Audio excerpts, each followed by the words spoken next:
आज हम इस वीडियो के माध्यम से देश का अर्थ क्या होता है, मतलब क्या होता है, इस पर अपने विचार रखेंगे। देश एक प्रकार की कृत्रिम व्यवस्था होती है। विधि में इसे विधिक व्यक्ति कहा जाता है। इस रूप में इसे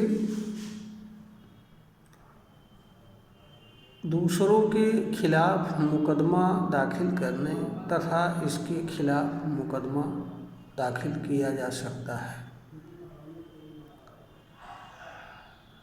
देश किसी के खिलाफ मुकदमा दाखिल कर सकता है और कोई व्यक्ति विधि के तहत देश के खिलाफ मुकदमा दाखिल कर सकता है।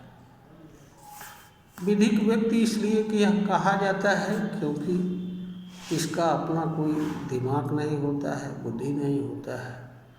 यह मानव द्वारा संचालित होता है, इसलिए यह सीधे तौर पर उत्तरदायी नहीं होता है और जो कार्य देश द्वारा किए जाते हैं उन्हीं कार्यों के प्रति इसका उत्तरदायित्व बनता है। देश कोई देश है या नहीं है, इसके तत्व से समझा जा सकता है। देश के निम्नलिखित तत्व होते हैं। नंबर 1, संप्रभुता। संप्रभुता का अर्थ उस देश से होता है जो स्वतंत्र होता है, अपने नियम कानून विधि व्यवस्था बनाने लागू करने का अधिकार होता है। दूसरा, एक निश्चित भूभाग। तीसरा, एक निश्चित जनसंख्या। चौथा, चुनी हुई सरकार। और पांचवा, चुनी हुई सरकार के अधिसंख्य लोग समर्थन करने वाले हों।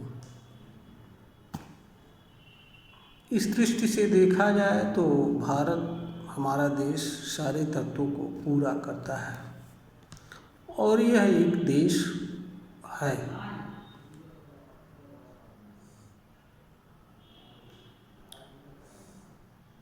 इसलिए इसे भारत देश कहा जाता है। वर्तमान समय में देश को जानने के लिए 3 वर्गों में बांटा जा सकता है। राजतंत्रीय देश, इस तरह के वे देश होते हैं जो राजा के अधीन कार्य करते हैं। दूसरा, साम्यवादी देश, जहाँ समाज साम्यवादी व्यवस्था कार्य करती है, वे देश साम्यवादी देश कहलाते हैं। रूस, चीन इसके उदाहरण हैं। तीसरा, लोकतांत्रिक देश। लोकतांत्रिक देश वह होते हैं जहाँ चुने हुए लोग देश का नेतृत्व करते हैं, देश की व्यवस्था को चलाते हैं। भारत एक लोकतांत्रिक देश है। यहाँ देश संविधान से चलता है। यहाँ देश की मालिक जनता है। जनता के चुने हुए लोग हमारे देश को चलाते हैं, नेतृत्व करते हैं।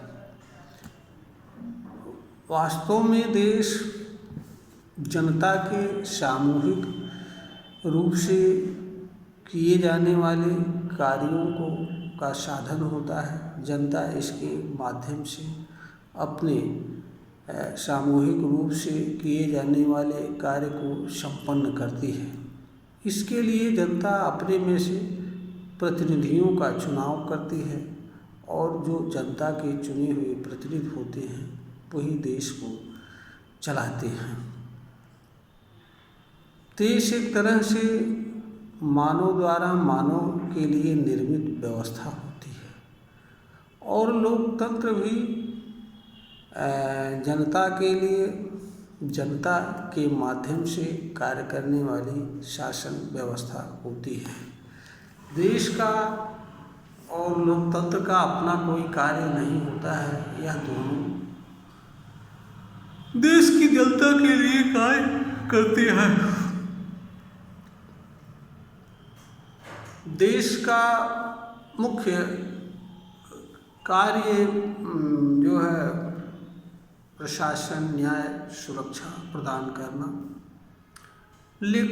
लोकतांत्रिक देशों में देश के कार्य और बढ़ जाते हैं।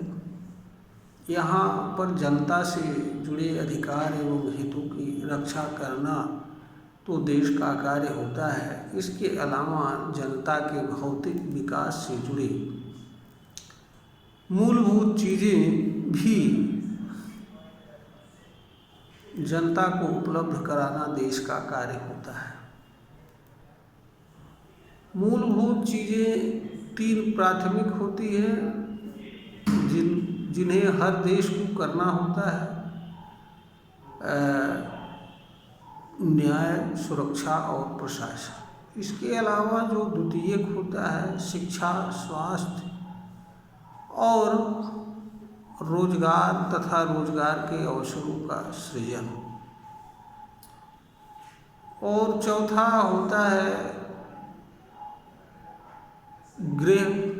हर किसी को रहने की आवश्यकता होती है।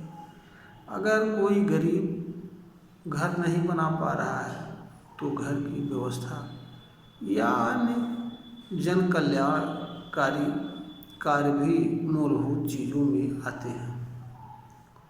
मूलभूत चीज़ों का कार्य ऐसी चीज़ों से होता है संबंध जिन चीज़ों को जनता स्वयं नहीं कर सकती है या जनता जिनका खर्च स्वयं नहीं वहन कर सकती है, या जो कार्य जनता द्वारा किया जाना संभव नहीं होता है परंतु जनता के हित के लिए आवश्यक होता है। ऐसे कार्य मूलभूत कार्य होते हैं, मूलभूत चीज़ें होती हैं। इन्हें उपलब्ध कराना देश का कार्य होता है।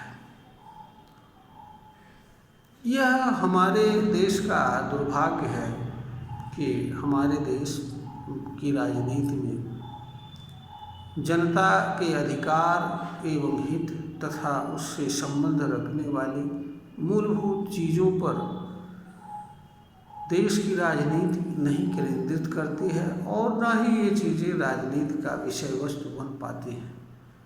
हमारे देश में राजनीति का विषय वे चीज़ें बनती हैं जिनका देश से कुछ लेना देना नहीं होता है और न जनता के हितों से लेना देना होता है। इसके पीछे हमारे देश में जनता की जागरूकता का अभाव होना भी है। लोकतंत्र में जैसे जैसे जनता जागरूक होती जाती है वैसे वैसे वह अपने लोकतांत्रिक, विधिक एवं संवैधानिक अधिकारों को देश की विधिक व्यवस्था के माध्यम से प्राप्त करने के लिए समर्थ होती जाती है। यह एक सच्चाई है। इस वीडियो के माध्यम से हमने देश एवं उससे जुड़ी चीज़ों को बताने का प्रयास किया। यह वीडियो का उद्देश्य ज्ञानवर्धन करना है। अगर यह वीडियो पसंद आए तो इसे शेयर करें, लाइक करें और सब्सक्राइब करें। इसी के साथ हम अपने समस्त श्रोता को नमस्कार करते हैं। हम आशा करते हैं कि पुनः एक नए विषय के साथ अगली वीडियो में उपस्थित होंगे।